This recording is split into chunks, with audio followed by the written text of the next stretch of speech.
Let me ask you a question. What if you could look into the faces of someone who died thousands of years ago? Not an emperor from a history book, not a statue in a museum, but a real person. Someone who laughed, argued, fell in love, worried about the future, and eventually died. This was a face that stopped me in my tracks, and by the end of this video, I'd like you to tell me which of these faces feels most familiar to you. Because during a recent visit to Rome, I found something that completely changed the way I think about portraiture. Like most visitors to the Vatican Museum, I arrived expecting to be impressed by the famous masterpieces, the paintings, the frescoes, the works that fill the guidebook and the history book, and as I walked through the galleries, I kept finding myself drawn somewhere else. To faces. Ancient marbled busts lined the corridors, emperors, philosophers, politicians, generals, some remembered by history, others completely forgotten. And here's the thing, I couldn't stop looking at them. At first, I thought I was admiring the craftsmanship, but eventually I realised that wasn't what fascinated me. What fascinated me was that feeling that I was standing in front of people, not relics, but actual people. So I decided to photograph them, not as museum exhibits, not as archaeological artefacts, but as portraits, the same way I might photograph someone I met in the streets of Rome today. I deliberately chose black and white processing, deep shadows, strong contrasts, a style that emphasised every wrinkle, every scar and every imperfection. I wasn't trying to document the sculptures, I was trying to reveal the people hidden inside them. Look at this face for a moment. What do you see? A philosopher, maybe a teacher, a man who spent his whole life searching for answers. I don't know who he was, but that's what I see. And that's a strange thing about portraits. The longer you look at them, the more they begin to feel alive. This man keeps looking beyond the frame, almost as though he's thinking about something just out of reach, a dream, an ambition, a future he hopes to build. And suddenly it occurred to me, the most surprising thing about these portraits wasn't how different these Romans were from us, but really how similar they are to us. This face feels familiar too. You can almost imagine him standing in the Senate chamber, confident, influential, certain of his opinion, the sort of person who can command a room. And that's when I realised something. I've met him. Not in ancient Rome, obviously, but today, in every office and in every bar, we all know this guy.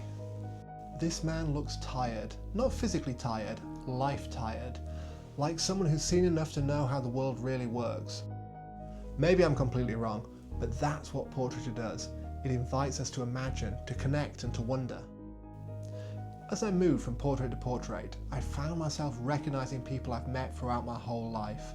The stubborn old man, the thoughtful academic, the politician, the dreamer, the skeptic, the storyteller, the man who's seen too much.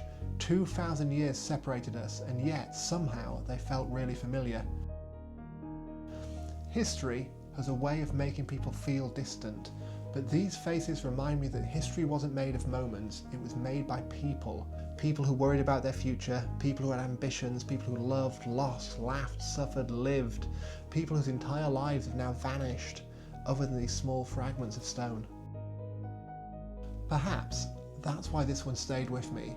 There's a strength here, a confidence, the sort of face that feels as though it belonged to someone who expected to be remembered by history. And maybe he was, or maybe history forgot him entirely. What do you see when you look at him? I'd genuinely love to know, because every person I've shown these photographs to sees something completely different. And maybe that's because we're not just looking at them, we're actually bringing our own experiences with us. For me, I think that's what great portraiture does. Whether it's photographs taken today or sculptures carved thousands of years ago, a portrait has the power to reach across time and remind us that another person was here, that they existed, that they mattered. And perhaps that's why these sculptures captivated me more than anything else I saw at the Vatican Museum.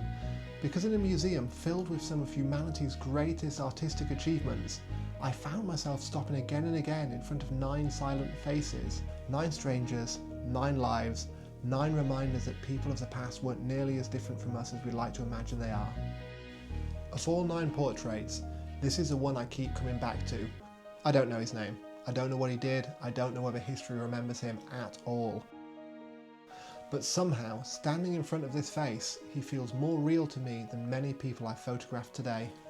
So, I'd love to know, which portrait speaks to you the most and why? Because while these may be portraits of the dead, I think they reveal something really important about the living, that across 2,000 years of history, we're all a lot more alike than we think. Thanks for watching, guys. That's been my Portraits of the Dead. I hope you found it as interesting as I did. If you have enjoyed today's content, don't forget that like and subscribe button, it really helps me out. And of course, until next time, keep taking those photos and I'll see you again.